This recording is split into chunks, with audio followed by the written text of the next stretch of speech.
Ito na bang aking apo? Hanggang ngayon, hindi pa rin ako makapaniwala. Chuncho po ang pangalan niya. Chuncho. Napakagandang pangalan. Tignan mo siya. Kamukhang kamukha niyang kanyang ama. Oo. Kamukha niyang kanyang ama. Ito ang anak ni Yongsu. Oo, kamahalan. Iniwang handog sa atin ni Yongsu ang kanyang anak.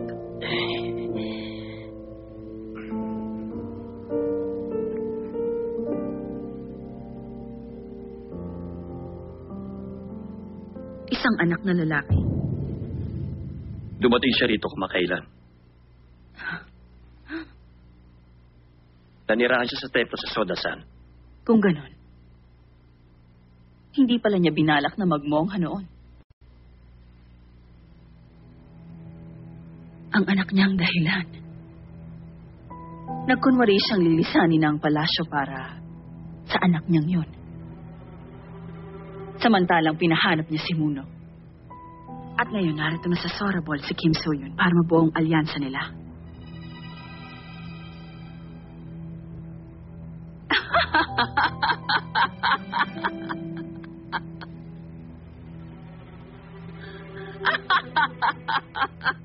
Ate, wala naman nakakatawa.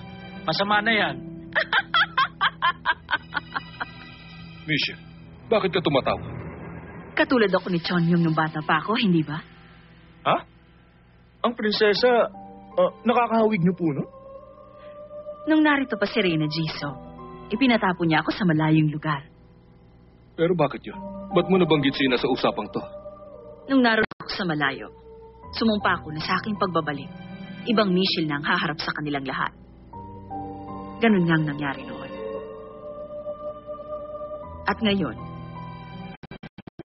alala kong muli. Pareho, hindi ba?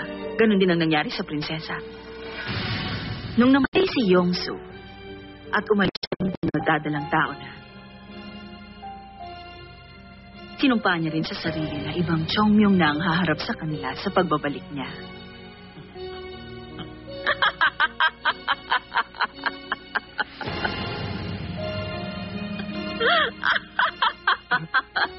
Ina, yun pong ganung bagay, nakakatawa po ba talaga? Huh?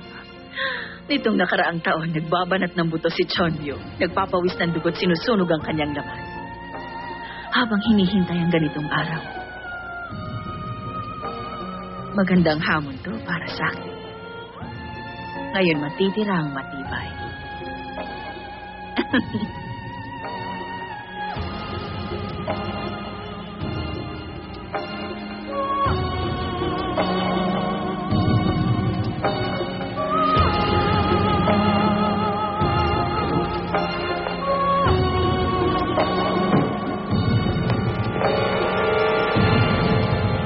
Anong lagay ng mga bata mo sa dragong bulaklak? Yung Yusin lang po may konting nalalaman. Yung iba po wala na. Ganun ba? Yung Dokman. May alam na kayo tungkol sa kanya? Oo. May nalaman na kami.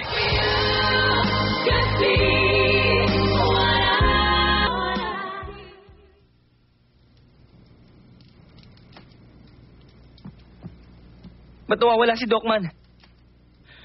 Kailan niyo siya huling nakita? Napansin ko pa siya nung pagkatapos ng pagsasanay. Kaya lang, mula nun hindi na. Ba't kaya ang dulas ko magbawas ngayon? Paano wala kang tigil ng kakakain? Meron kayong dalawa? Oh? Ano yun? Wala kami kinalaman dun. Si Dokman nawawala. Ano sabi niyo? Si Dokman ay wala niyo? Oh. Paano yun? Yung Jukbang at Gudo, kilalang manloloko ng mga tao. Hindi anak ng Jukbang ang pinatilong si Dokman.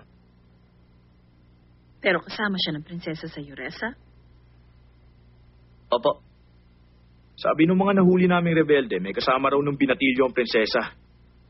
Baka yung Dokman na yun. Kung ganun pala, anong kaugnayan niya sa ating prinsesa? Bakit hindi siya ang tanungin niyo?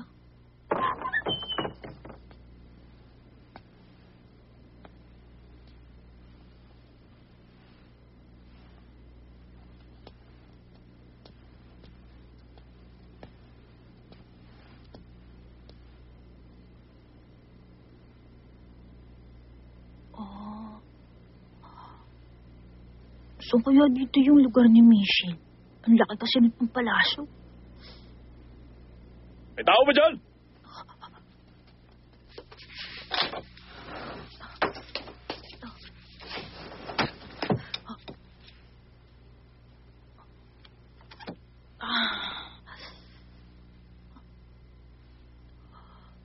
Ayos to ah.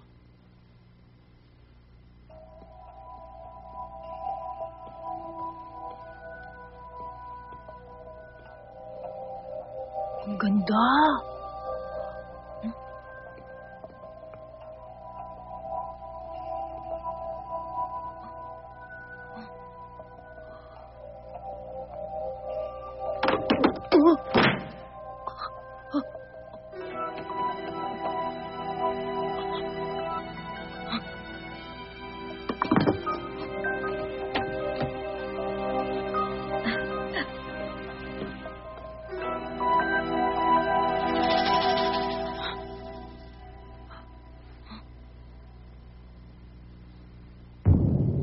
Chinso?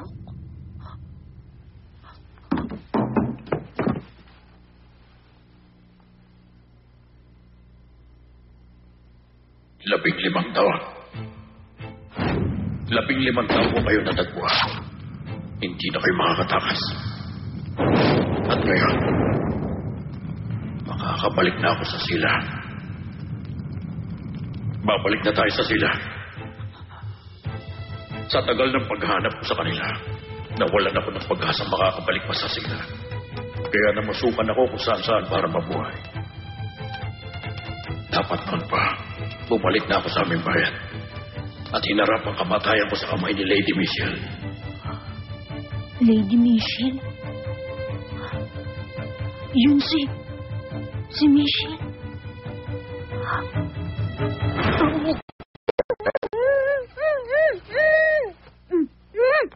Ano ba?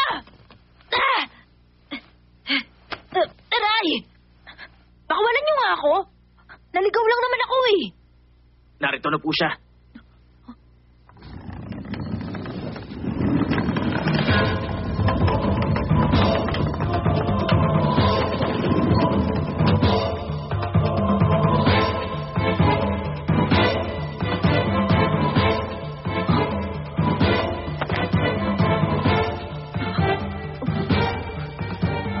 Bakit ka nagpunta sa Euresa?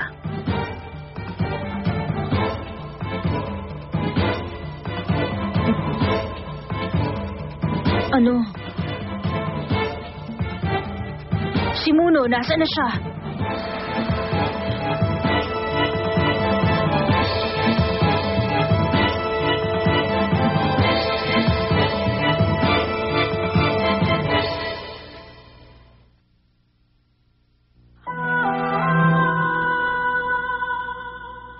Walang halong paninang ang sinabi sa atin ng bata. Kaya lang, naramdaman kong parang may kakaiba sa kanyang mga mata.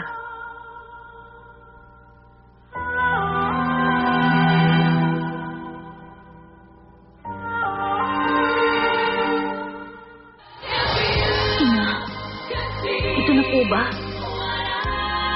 Ito na po ba ang lugar?